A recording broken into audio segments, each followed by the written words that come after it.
Hello, and welcome to Marriage Unchained, the art of one flesh, where saving marriages, saving families, and saving souls is the flavor of the day.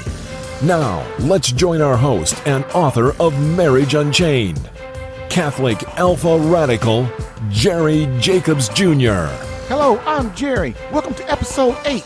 Today's focus is My Wife is Depressed, Sex, the Uncomfortable Answer. So, sit back, relax, take a chill pill, and get ready to rock. But don't duck. Can you feel it? Catholic Alpha Radical coming at you now. Hello, and welcome to Catholic Alpha Radical, where my main mission is to keep you out of divorce court, and where Marriage Unchained, the art of one flesh, divorce combat coaching is the flavor of the day, while helping men understand marriage and courting, not dating, in the Catholic faith. Why? Because dating is for sex and courting is for marriage. This is episode 8. Bam!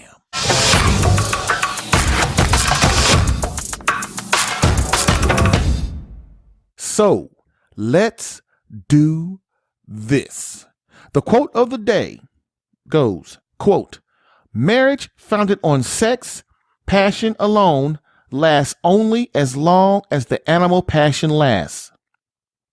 Within 2 years, the animal attraction for the other may die.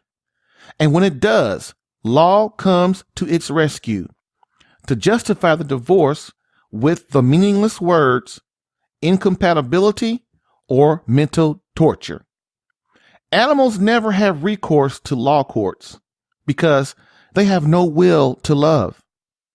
But man, having reason, feels the need of justifying his irrational behavior when he does wrong." End quote. Venerable Archbishop Fulton J. Sheen, Book 3, To Get Married.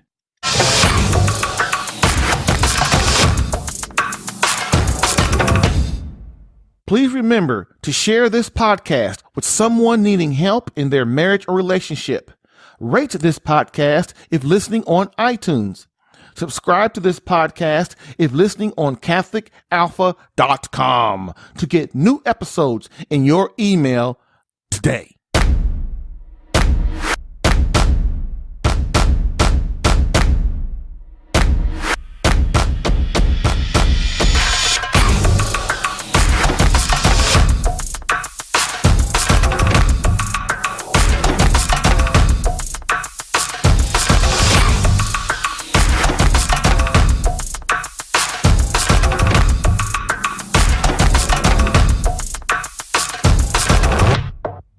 So now it's time for the Catholic Alpha Radical Rant of the Day.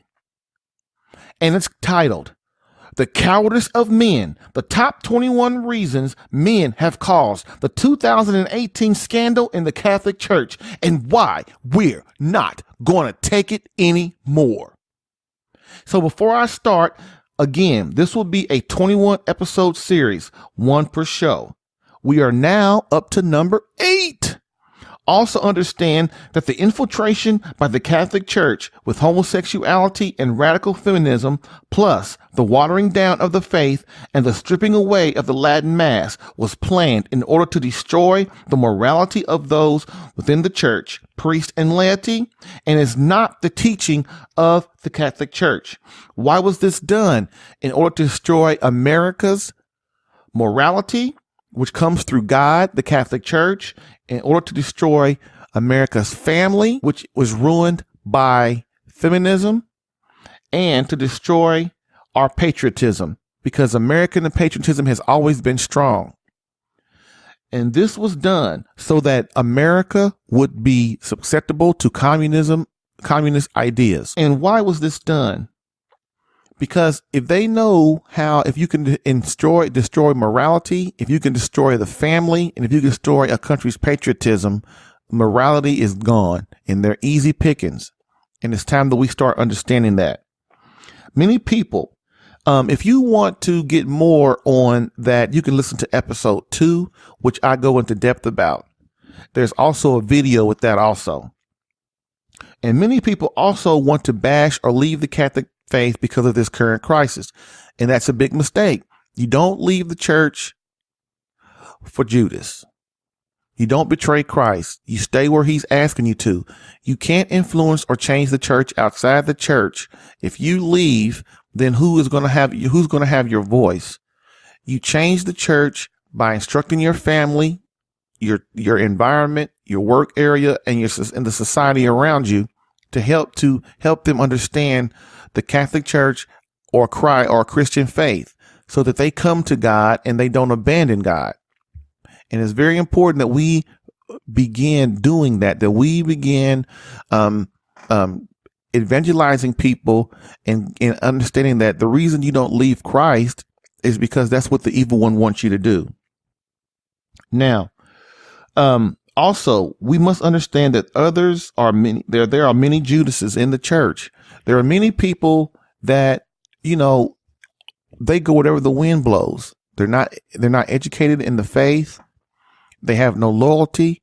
And it's important that, we do not fall into that, because when we do, what that does is we allow Satan to infiltrate our life. If you don't want to call it Satan or sin, you can call it, bad things, because it all adds up to the same thing. You can't change the church outside the church. Let's move on.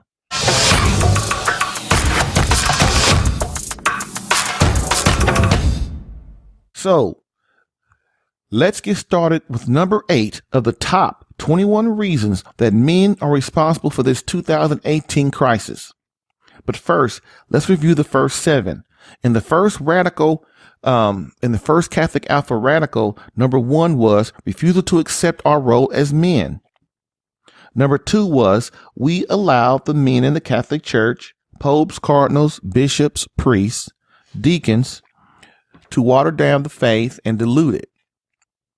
Number 3 was they didn't fight for Christ during Vatican II. Number 4, an unwillingness to sacrifice for Christ. Number 5, they have nothing they are willing to die for. Number 6, they have begun raising soft and selfish boys, aka wusses. Number 7, we don't understand our mission and purpose as men to protect, defend, and serve God, marriage, wife, children, society at large. And before each number, I will read a quote directly from the document containing Archbishop Carlo Maria Vigano's testimonial.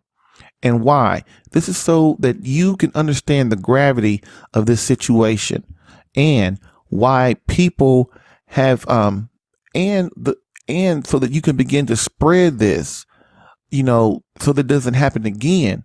But when you spread it in your marriage, in your family, in your environment, in your work, you don't just tell a story. You explain why, be able to explain why it's happening, be able to explain how we have to, how to solve the problem.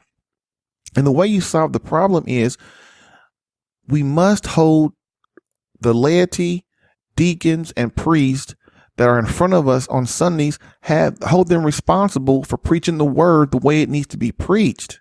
We can't hold back. We can't water it down. We can't dilute the word of God, because when you dilute the word of God, which means you hold back the truth and you don't preach what Christ, obedience and love and justice and mercy and fortitude, hell, heaven, purgatory, all these things, the 4 last things, death, judgment, heaven, and hell, and all the fruit that comes from those kind of preachings, we don't hold them accountable. At least walk up to your priest and ask him, would you please, why is he holding back? Why is he not telling the people what they need to hear? And the first thing you're going to hear from a priest when you say that is, well, not everybody's where you are, or everybody can't take the same. It doesn't matter.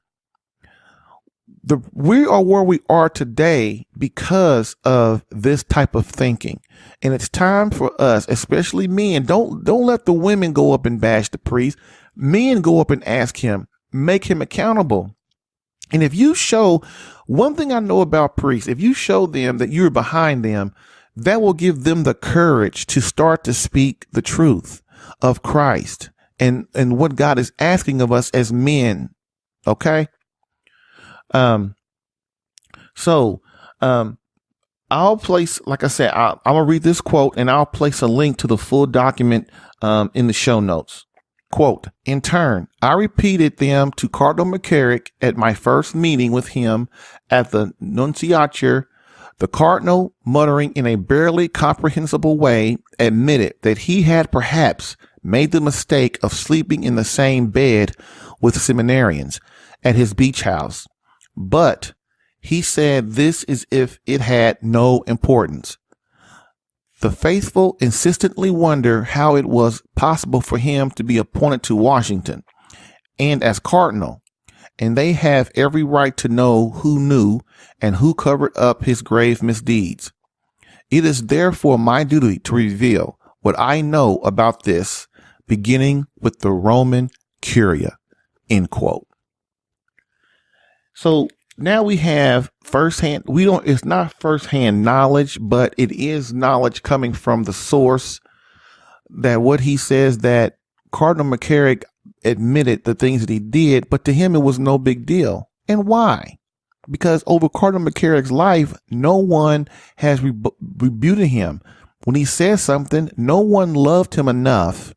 No one loved him enough to tell him the truth and tell him where he was leading the souls of his flock, of his people, of his boys, of men. And when we don't love, and that's what true love is you have to be willing to sacrifice yourself, your uncomfortableness, to let someone know when their acts are incorrect. And no one told McCarrick this. And then, of course, when he did, he got pissed off. And that's the way most men are today. A lot of men are like that today. You try to help them and tell them something, and no matter how charitable you are, how loving you are, how merciful you are, how empathetic you are, they still get pissed. Why? Because truth elicits an emotion, and usually the emotion is anger and defensiveness. And no one told this man that what he was doing was wrong. Why? Because he's around all the people that think like him. And this is why it's time for us to begin anew. Now realize that these top 21 reasons are in no certain order, as they all feed upon one another. So what is the number 8 reason men have caused this crisis in the church? Number 8 is we didn't crush feminism. Woohoo.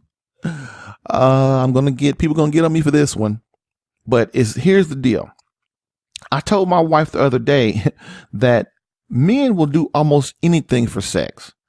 She laughed, but it's true. Think about it. Wasn't it King David that sent his soldier to his death because he wanted to have the soldier's wife all to himself? Think of all the things you said over your life to a woman just to get her to like you and do what? In the end, have sex with you. Come on, be honest. Be honest. What about Samson? He told Delilah the secret to his almighty power. Why? To continue to have sex with her.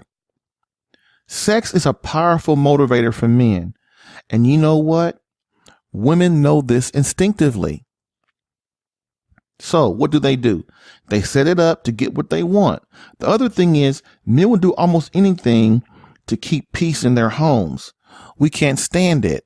And when we do that, when we sacrifice our job as men to keep peace in the home, the home starts to break down. And it's a sin for men not to take the leadership and the spiritual leadership of their home. We can't stand to come home to crazy commotion. So if our wife starts to complain and nag us, our protective mechanism arises and we will do almost anything to please her. Why? To stop the nagging and commotion. So when the feminism movement began, which is, by the way, wasn't nothing like you see today. The feminist movement didn't start, to have all this, running around and trying to dominate everybody, trying to dominate men, trying to not do their job as a true woman. They embraced their femininity, and all they really wanted was like the unions. Women really wanted better treatment and civility. And that's really what the feminist movement started out to be. But of course, what happens? The devil gets involved, and it pushed them to go to radical. They went overboard. And now look, the children. What about the children? No one's taking care of them. And then everybody thinks their kid's going to grow up great, and their kid doesn't grow up great. The kid grows up getting other girls pregnant, or the girl gets pregnant. That's where it starts. Kids tell their parents off, talk back to their parents, which is breaking the fourth commandment of honor thy mother and father. I mean, we just allow our children to do everything because we think they're going to grow up okay. We don't talk to them. We don't tell our kids the truth. So when the kids grow up, they're not even used to being told the truth of the world, of the universe, of God, of the Trinity. They're not.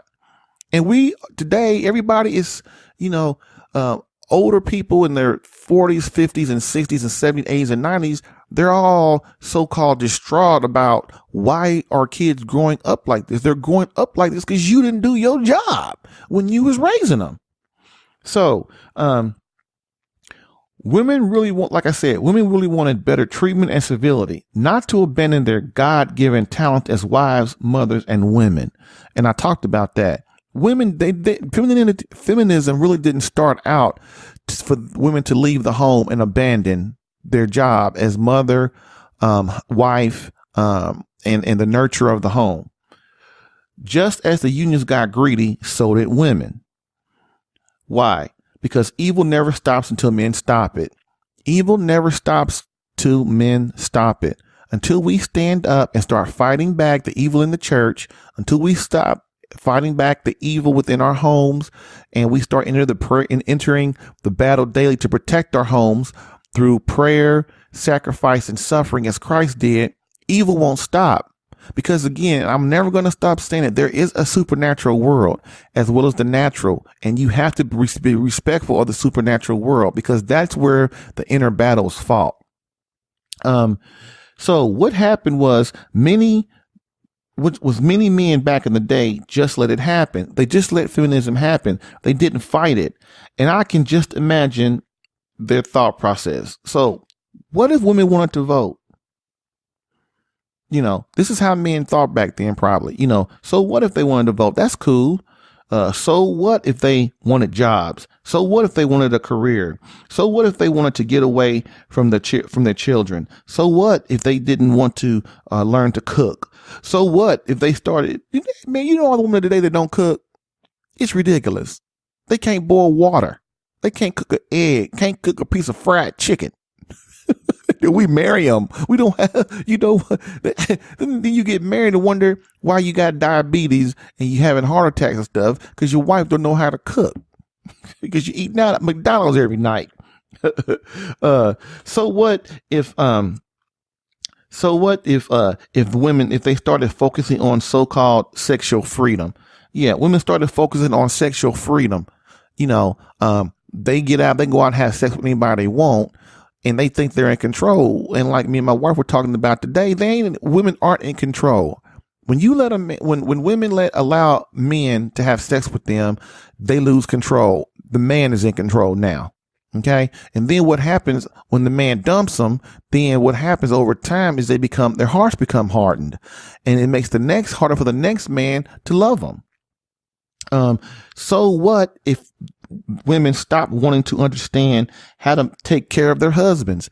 That's another thing with feminism. Women aren't taught how to be ladies anymore. They aren't taught, their mothers didn't teach them or don't teach them how to take care of a man, how to be a loving wife to a man, to serve him and to be served, so that man wants to place them on a pedestal and worship them and adore them and to protect them and serve them.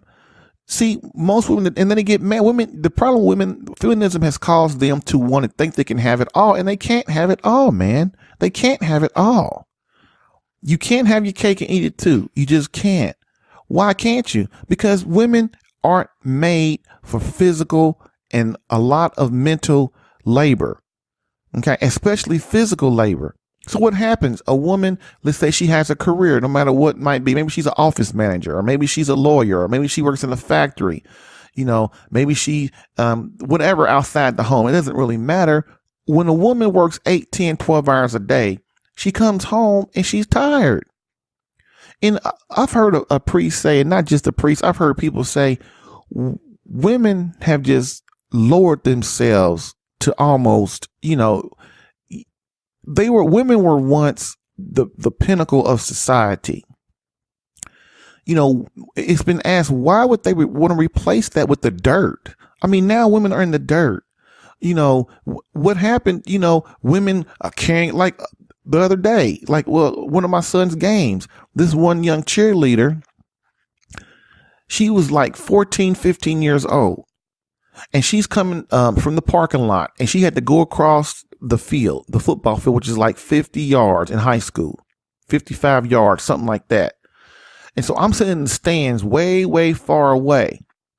And this girl has like a 30 or 40 gallon cooler that she's carrying, and strapped to her, she has this huge bucket thing strapped to her cart that she's pulling along, wrapped around her waist. And when she first started, she looked all cool, you know, but then when she walked about 20, 30 yards, you could tell she was completely exhausted.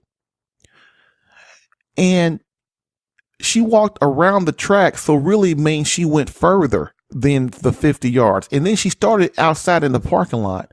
Do you know how many men and boys that little girl passed to get to her cheerleading duties on the other side of the field? I'm going to tell you, is at least 30 or 40. Not one boy, not one man that was, I'm talking about not far like I was, like way in the stands. I'm talking about along the fence, along the track as she went. And it was obvious the little girl was tired. Not one man offered to help them. Not one. Help her. Not one. And that's a great story of where women have come.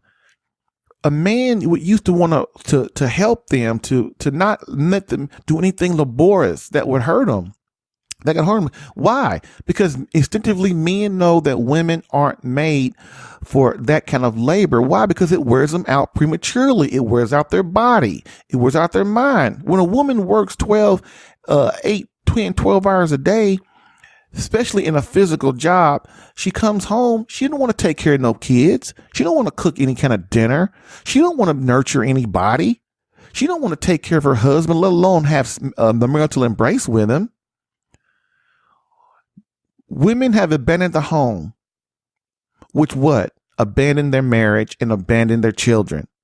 And again, I ask, who loves the children?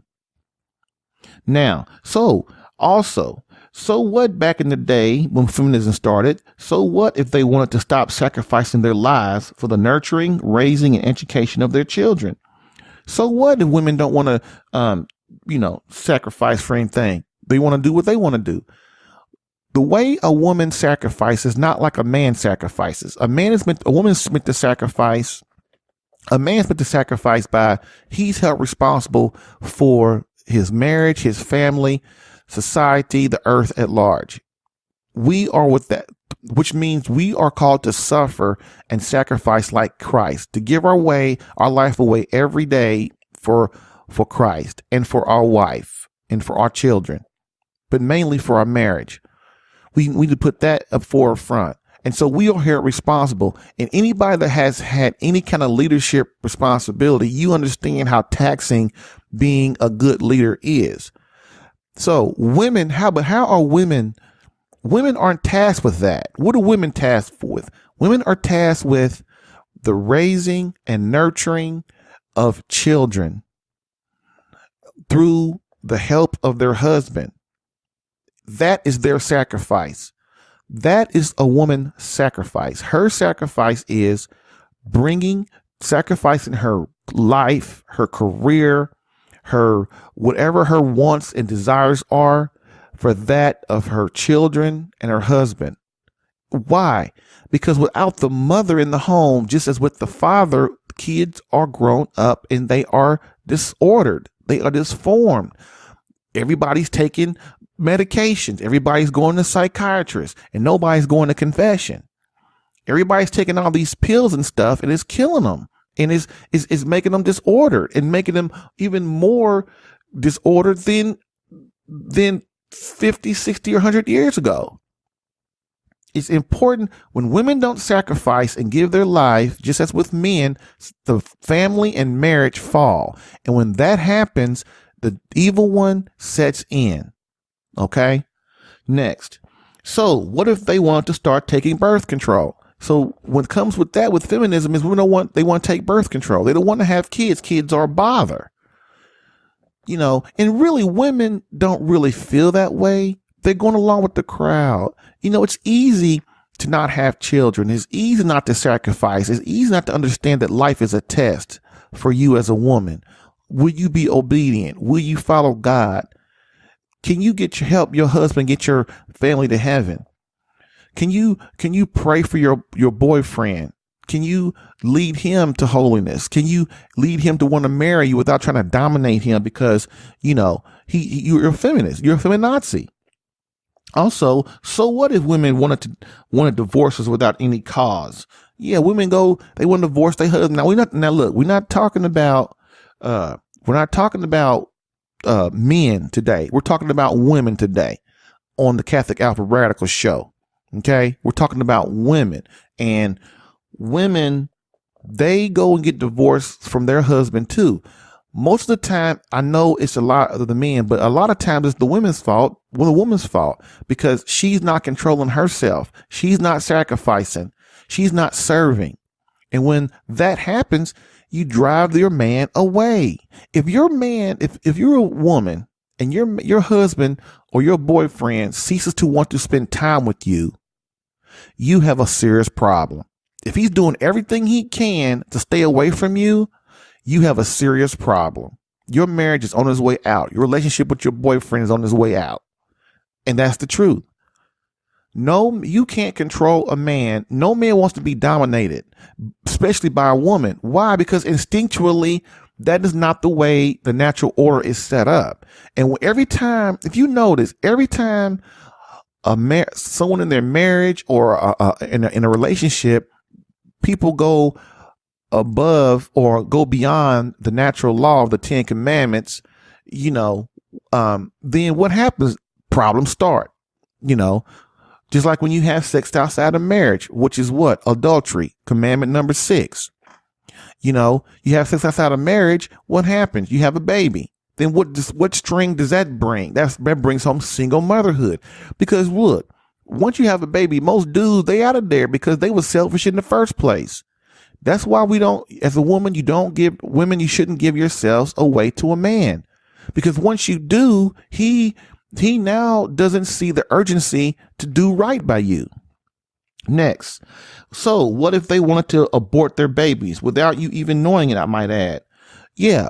Today you get an abortion. A woman can get an abortion and she ain't even got to tell the husband. The husband. Yeah, that's right. She has to tell the husband or the boyfriend. Why? Because it's her body. Complete selfishness, complete and utter selfishness of killing a baby for convenience. That's enough said on that. Why? Because men know how women really are. They will use their power of denying him sex or some other punishment that she knows will really get to him so that he will get what he wants. Women are so damn powerful, and it's a shame that they don't realize their true strength. And it's not kicking some dude's butt in a movie either. I'm not talking about that kind of strength. That's the strength for a man. It's guiding and helping her husband, her boyfriend, her mate, get them and their family to heaven. If a woman is single, her job is to find a man that she can marry. That should be the goal. That's why dating is for sex. If a person is courting, that means she's trying to find the man that will help her, that will encourage them to get married and to build a life together, to create great children, to create a great marriage, and to create saints. They don't understand that just as for a man, this life is a test. Women don't understand that this life's a test. It's just as for a man. The test is, will she be a true woman and sacrifice her career, her wants, her desires for the molding, education, love of God, her husband, and her children? Think about what I just said. If you see a woman, and from the time she's 18, she's been forced and molded to get a career, to forget about a man. If a man comes along, that's great. If he don't, he don't. And guess what happens? They keep that mentality all the way up until they're 50, 60, 70, 80, 90 years old. And then you look up, you might have a kid or two. You might look up and a man asks you to marry him. But what happens most of the time? Then, that little one kid that you didn't have with a man around, then you're in a nursing home by yourself. Nobody comes to visit you.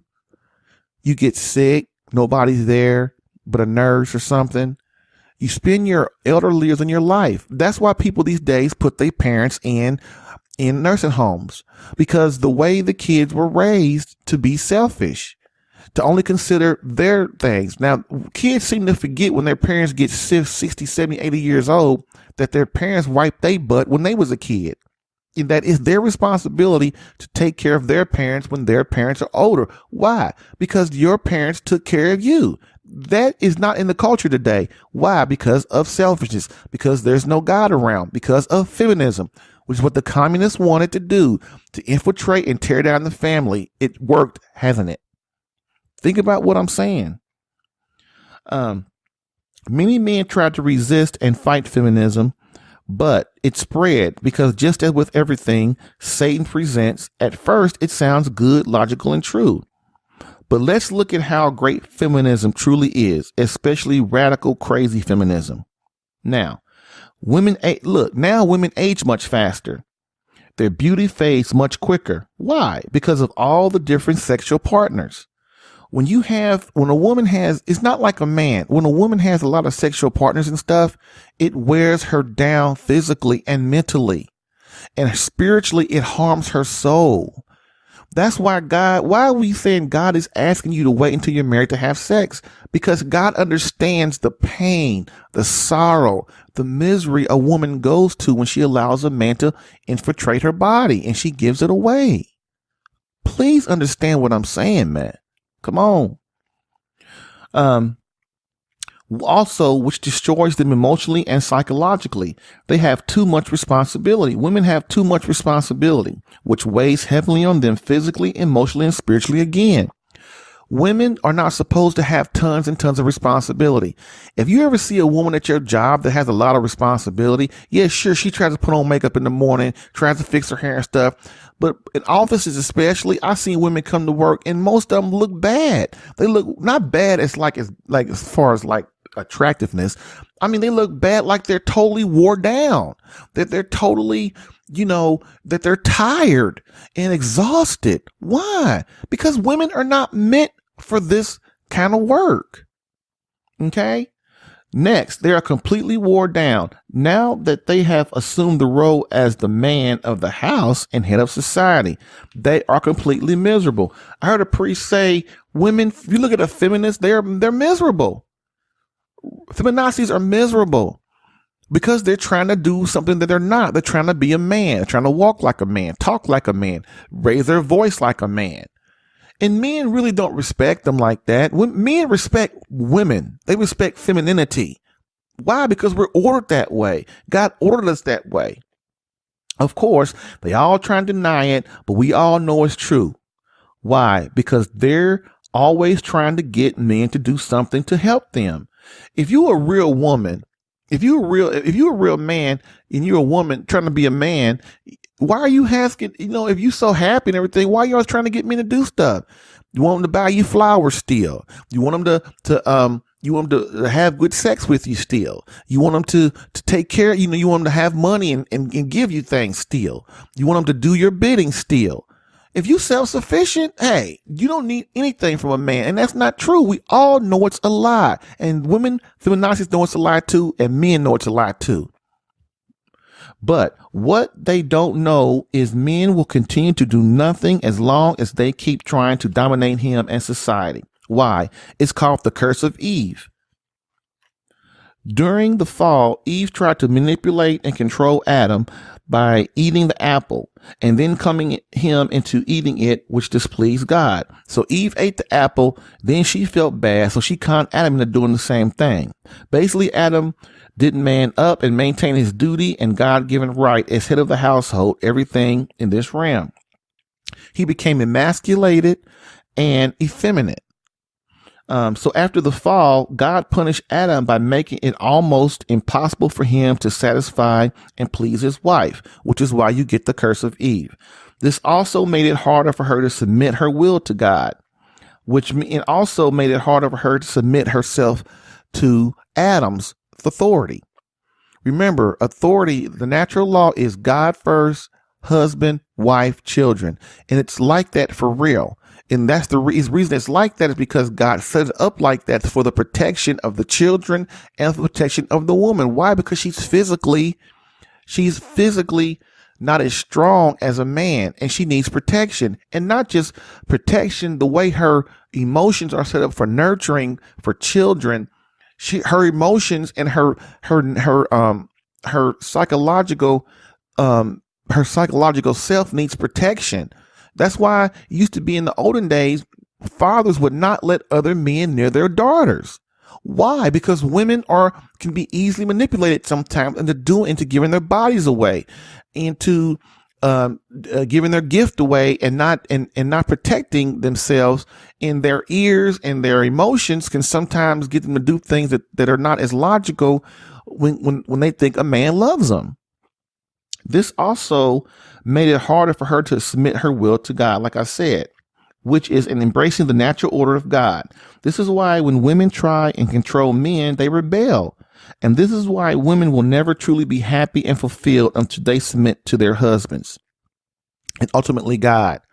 The reason men have the authority of the role because that is the way God wanted them to have it, not to demean women. That's why I always say women are our helpmates. They are our guides. Women, they guide us and inch us along, because when we love and adore and cherish our wife, we listen to them. We take their counsel.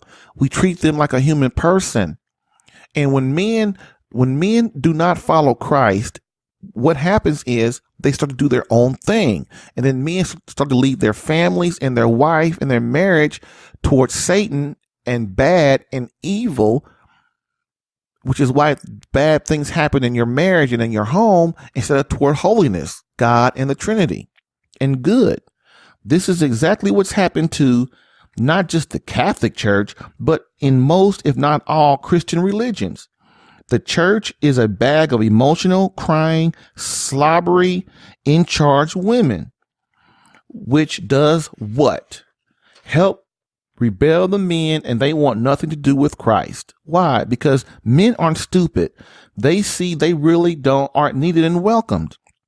In the church today, in most every church, when you go to a church, most of the men, they don't do nothing. There's not many men there in the Catholic Church as well. Because when you put women in charge, when women when women start doing too much and not making men stand up, by what? Opening the door for them, by making men do all the heavy lifting, by making men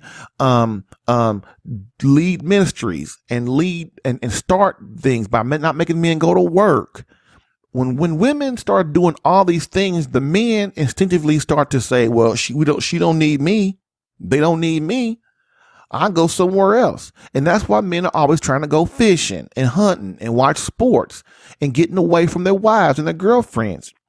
Because women, you have to be a lady and allow your man to be a man. And when you don't do that, society suffers. Look at the boys. Look at all the wuss boys. Look at all the girls that can't choose a man. They don't know what a real man is and how to choose one and how to make him happy and how to serve him. Enough said. I ain't got to have no documents on that. Just look outside your door. And when men sense this, they become completely lazy and aloof. Why? Because they feel who needs them, which I've already said. The women have it all under control. That's how men think. Well, she doesn't need me. They have it all under control. But of course, women don't have it all control because look at society. Women have been leading society for 60, 70, 80 years now. Look at it.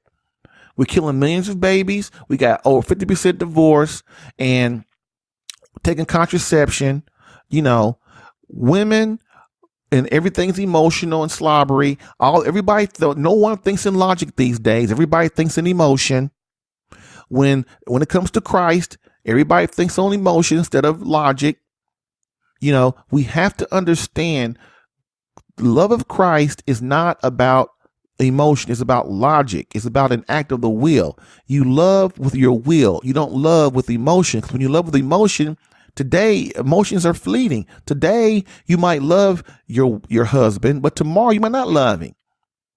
Today, you love Christ. You might not love Christ. That's why it's important that you have commitment and perseverance, and discipline, and your will and logic. Because logic will tell you, I can't leave my wife. I can't leave my children. I can't abandon my family. I can't abandon Christ and go to some other church when the Catholic Church is the real church. It's the church Christ left in charge and left Peter in charge, which Peter's name means rock. And upon this rock, I will build my church, is what Christ told him, because Christ is the ultimate rock of the universe. So he named Peter the small rock because the small rock is a piece of the larger whole. Okay. I'm sorry I went off for a second. But of course they don't. And the leaders of the Catholic Church, priests, bishops, etc., have fallen right in line. They hate any kind of commotion in the church. If you look at priests these days, they don't want any kind of commotion. They don't want to deal with any kind of problems. They don't want anybody coming to them bitching and nothing. They don't want to handle anything. That's why they don't preach in the pulpit. They don't preach like a lion and tell the complete truth every Sunday. They don't preach on homosexuality. They don't preach on abortion, contraception. They don't preach on you better come to mass every Sunday or you can go to hell. They don't even preach on hell. They don't preach on heaven. Okay, so what do? When people, especially women, complain, the priests cave in because they don't want the commotion. They don't want all the craziness going on in their parish. But what they don't understand is when they don't address the problem, it gets worse. People leave the church. They're going to leave the church when we don't preach the truth of God, the exact truth, the dogma of the church, the discipline of the church.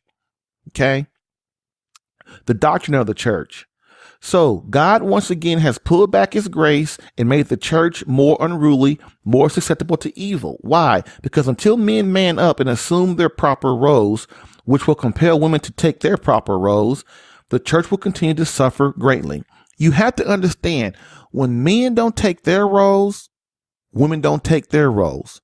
When women don't do their roles, men don't do their roles. And everything becomes chaotic. The family becomes chaotic. Your children become chaotic. Your marriage, your relationship with your husband, with your boyfriend or your girlfriend comes chaotic. You know, society becomes chaotic. The church becomes chaotic because everybody is completely selfish and dependent on themselves. Okay. Which in turn, this all trickles down to the inner depths of society. When the men in the church don't do their responsibility, it starts to trickle down to society. And this is why we have a degenerate society. Everybody has their own truth. Nobody believes in anything but themselves, basically their God. And if you can't convince them, your job, if you talk to a person, a man or a woman, especially a man, they look at it, you got to convince me that the truth is the truth, whatever. And then if they don't agree with it, they get pissed off and say, that's your truth. That's not what I feel. Just complete craziness and ignorance. What this does is it causes more chaos of immorality, evil infiltration, destruction, and mayhem. This is only the beginning. And my last question is, as it always is, what happens to the least of our society when adults basically only consider their own selfish wants and desires. Kids grow up selfish and disordered adults, which I've already spoke of, which impedes holiness and virtue. Millions of babies are aborted for the mere sake of convenience. Families are broken up through selfish divorce. But hey, of course, the kids will be all right, right? Like I talked like before. Don't worry if you get divorced or not. Your kid's going to be all right. No, he's not. He's going to grow up resenting you. He's going to grow up resenting his brothers and sisters. He's going to grow up resenting authority. So which means what? If there is not a good father in a boy's life or a girl's life, then what happens is they disrespect God. They don't look at God as their father. They look at God as this tyrant. Okay. All these things, these 21 things that men have caused in the church, they all build up on each other. It's just not one thing. Families are broken up through selfish divorce. But hey, like I said, of course, the kids will be all right. And also God, which is the ultimate truth of morality, is dismissed. And evil is given free reign. You have to choose. Either you're going to choose good or you're going to choose bad. You're going to choose God or you're going to choose evil. You're going to go choose Christ. You're going to choose Satan. There ain't any in between, because when you're in between, you'll fall for anything. Brother, please man up, fellas. Please man up. Assume your roles. Being obedient to God is not a crutch. It's freedom. Okay. So what do you think? Send your questions to RadicalQuestions at CatholicAlpha.com. RadicalQuestions at CatholicAlpha.com.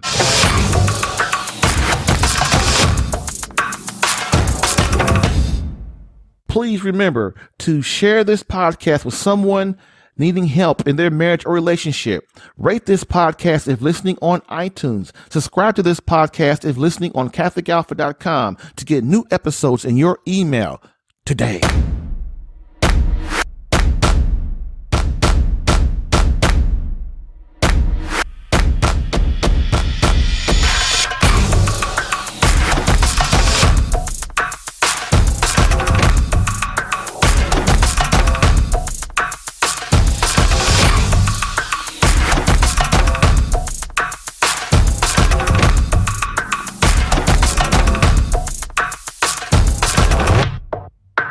Our next and final segment is the question of the day. Now, we only got a few minutes to cover this because I went a little longer the other segments, but I was going to skip this, but I'm not going to do it because these are things you need to know. Now, look, what we get ready to talk about, if you got kids in the room, you probably need to not let them hear this. If you got people in the room that's loud, we're going to talk about sex, and that's going to be godly, and it's going to be a little, we're talking about orgasms and stuff because that's what the question is. And so I'm going to answer the question. So what we need to do is, if somebody's in there is real screaming, they have a disorder with sex, the sex makes them all squeamish and talking about it and stuff, especially if you have children in there that are, 17 and below, you might want to, get them out the room and not let them hear it. So question of the day, we will call her Gloria. Her question is, you mentioned the woman having the opportunity to have multiple orgasms before the man. Is it also licit to have them after the man multiple times? Now, this is a woman who has read my blog and listened to the show, and she wants to know about orgasms and stuff like that. Okay. Now, look, you got to include God in your marriage. Okay. If you're not married, you shouldn't be having sex because of the things I talked about before. But when you are married, God doesn't really involve himself in the sex act unless it starts interfering with creation, and stuff, and putting things where they're not supposed to go, because it's a disorder and it harms the souls of the participants.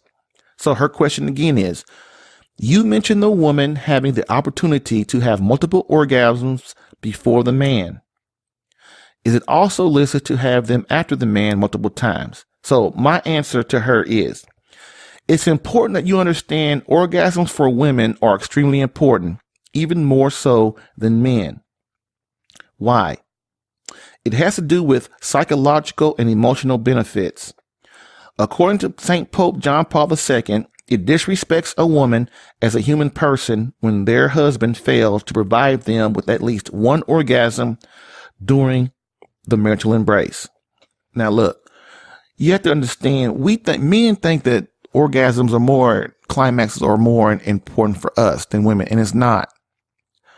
Women require orgasms and climaxes to ask for fulfillment and a sense of security from her love, her husband. What that does is when you sacrifice yourself in the bedroom, withholding your ejaculation before she has a chance to come at least one time, you're sacrificing for her. So you didn't know that, did you? You didn't realize that you withholding your ejaculation from your wife while she has as many as she can, while she indulges in as many as she can, you didn't realize that you are suffering and sacrificing for her. How is that? Because you're putting her wants and desires above yours. Okay? So when you do that, your wife instinctually understands that you truly love her. You are without words, because men do a lot of talking sometimes that don't mean nothing. See, acts is what would mean something. So when you put yourself, your wants and desires above your wife's, she thinks, well, he don't love me. You know, you make love with your wife, then you have an orgasm, and then you turn over and go to sleep, and she's up watching TV. Who got served there? Remember, man, defend, protect, and serve. Your job is to serve your wife. This is why you include God in your bedroom. Because if you have Christ in your bedroom and you pray before you make love, or you pray after or during or whatever, you're asking for graces for God to bless your marriage, to bless your union with your wife and your beloved.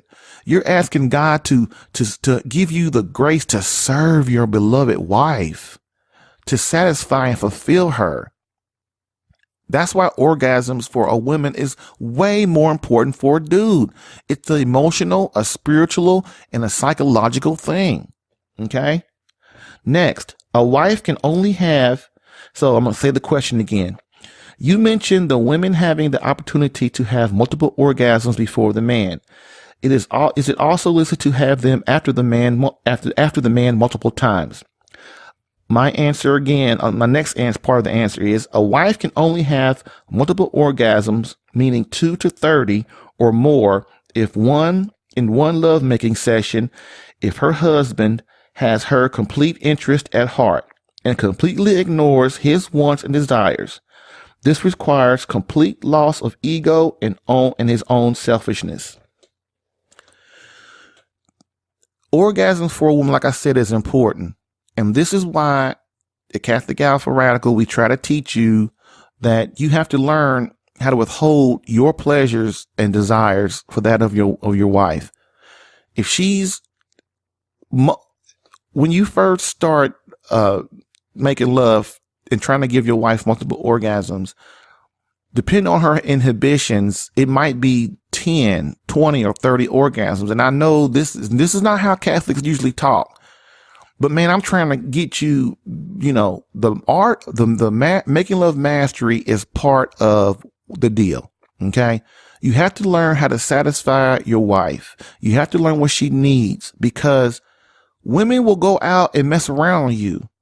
You will have marriage problems. Things will happen, will go bad. Your marriage will break down. And this is why I always say, and a lot of people, all the uptight people that don't really understand what marriage is really about, they'll say, well, you can't be talking about sex like that. They're hypocrites, dude. They're hypocrites. Sex is the second most important thing you can do in your marriage, besides prayer and God. You know why?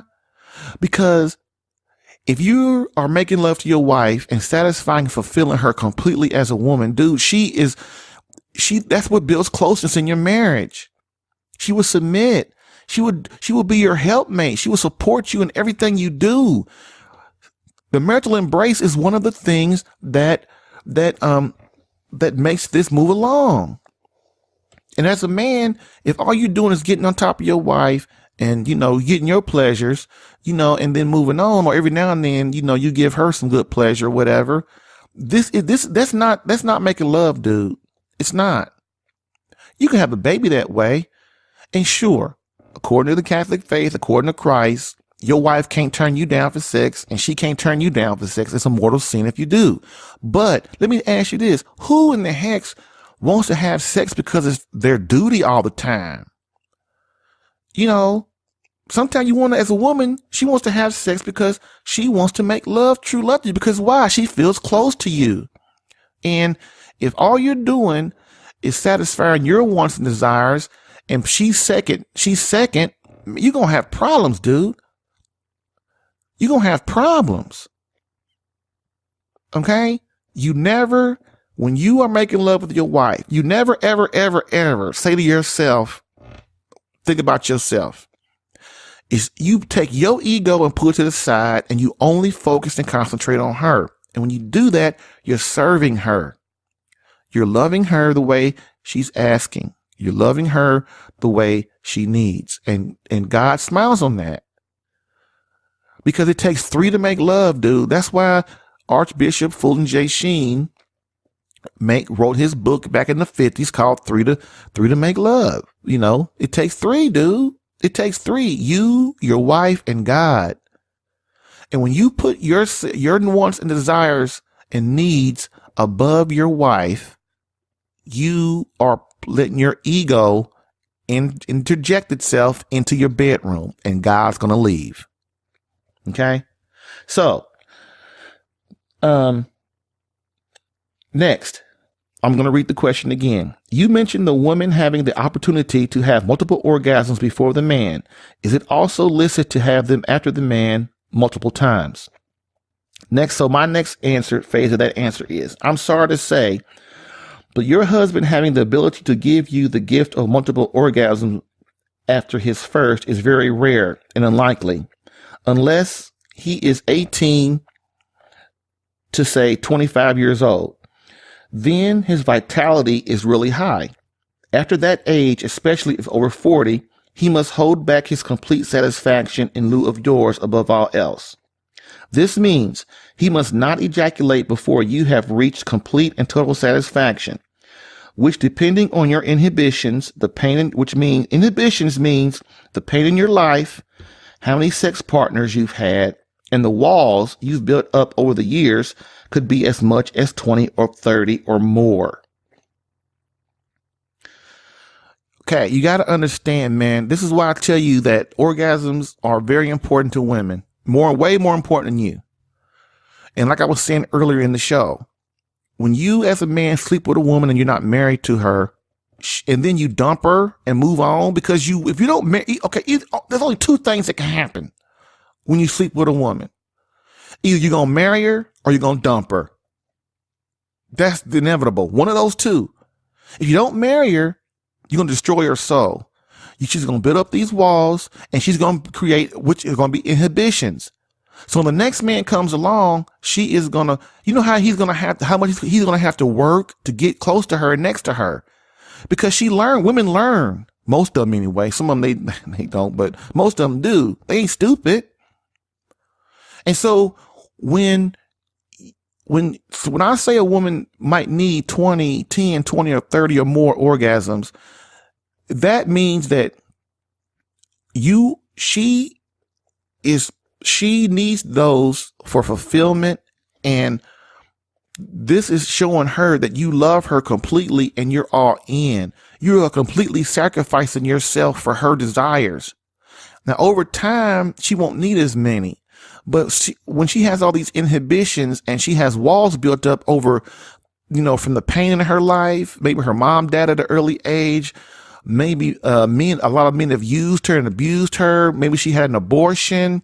She has all this pain, and you need the help of God, which is confession, to help with these things. But she also needs the love of her soulmate, which is you. And the way you do that, the way you show your wife that you completely love her, will be there for the test of time forever, is you love her the way she needs. You prove to her that you love her above all things.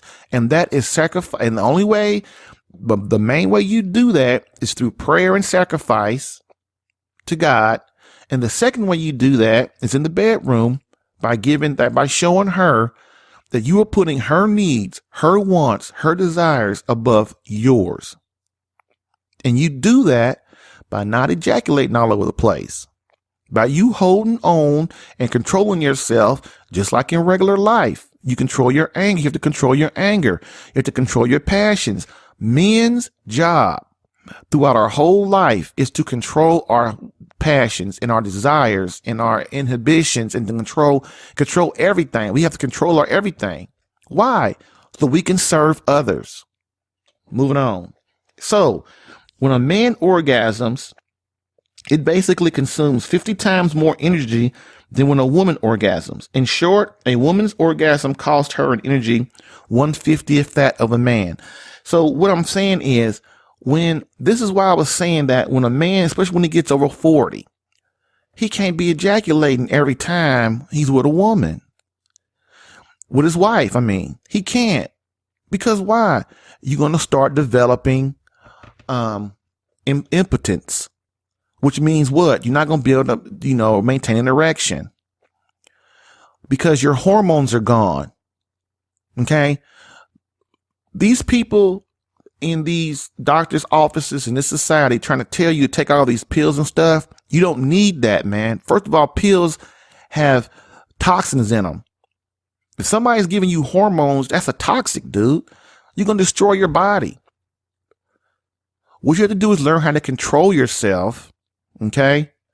And when you ejaculate, the woman, when she comes or has a climax, the energy that she expends is 1/50th of the time that you do. That's why when a man ejaculates, he rolls over and goes to sleep, because it's like an atomic bomb just went off and all of his soul and being and energy just went into that lovemaking session.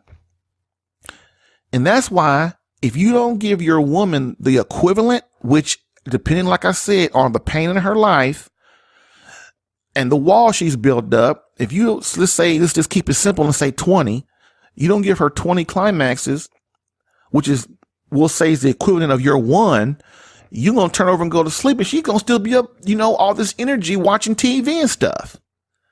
Because you have not satisfied her. If you make love to you, this is the proof, okay? This is the serious proof in the pudding right here. If you fall asleep, if you make love with your wife, and afterwards you fall asleep and she's still up, you didn't do your job. Enough of that. Okay. This is what I mean when I say it is almost impossible for a man to give you multiple orgasms, especially if he is over 40, unless he resists the urge to ejaculate. Okay. Now, the last part of her question, is it also illicit to have them after the man multiple times? Now look, what she's asking is, can I masturbate with myself with my husband after my husband leaves the room? And I'm going to tell you the answer is completely no. Why? Because masturbation is complete selfishness. Okay. So love is meant to be shared. That's why God frowns on masturbation. And what does masturbation do? It interferes in what? Like I said before, it interferes in creation. It interferes in creation. So if that's why you as the man, you have to serve your wife. If your wife is still wanting to have orgasms when you leave the room in the session, the lovemaking session is over, there's a problem. That means you didn't do your job. That means you served yourself over her. And so once you leave the act, it's illicit for her to have multiple orgasms, to pleasure herself when you're not there. Now, when you are there, a woman can bring herself. It's okay morally for her to bring herself to orgasm with you still participating, or you can use your hand or whatever you need to do to bring her to climax so that has at least half her one orgasm. Okay. But this is why it's illicit for men to masturbate without their wife in the room, because it's selfishness. And that's why you have dudes that master these young boys and men, that 20, 30s, 40s, and 50s that are masturbating. And then later on in life, they can't maintain an erection because what they've done is they have, complete selfishness in masturbation, and they've spent all their hormones. And now when they really need to make love, they have a psychological block in their brain. They can't make love to a woman really now. Okay. I'm not going to go into that anymore. Time is up. And, I just wanted to say that, I want to explain it to her and explain it to you and let you know that women take this stuff serious, man. This is a woman. Now, this is me. This is a woman emailing me, asking me a question about making love, about the Maryland embrace.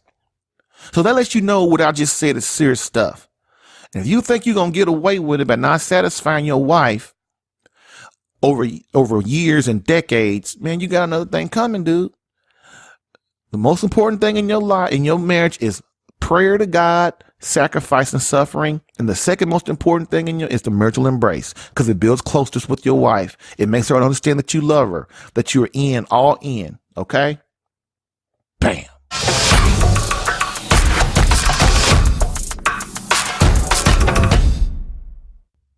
So now, in conclusion, as we always do, we end with a quote from Pope Benedict XVI.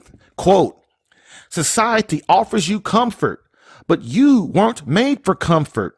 You were made for greatness. So go forth, Christian soldier. The spiritual fight is up on you. Fast, pray, and prepare for battle." Thank you, Christian soldier, for listening in today. Remember, Catholic Alpha Radical is designed to repair, ignite, and once again spark the fire back into your marriage or relationship. So, what's your next action step? 1. Share this podcast with someone needing help in their marriage or relationship. 2. Rate this podcast if listening on iTunes. 3. Subscribe to this podcast if listening on CatholicAlpha.com to get new episodes in your email now.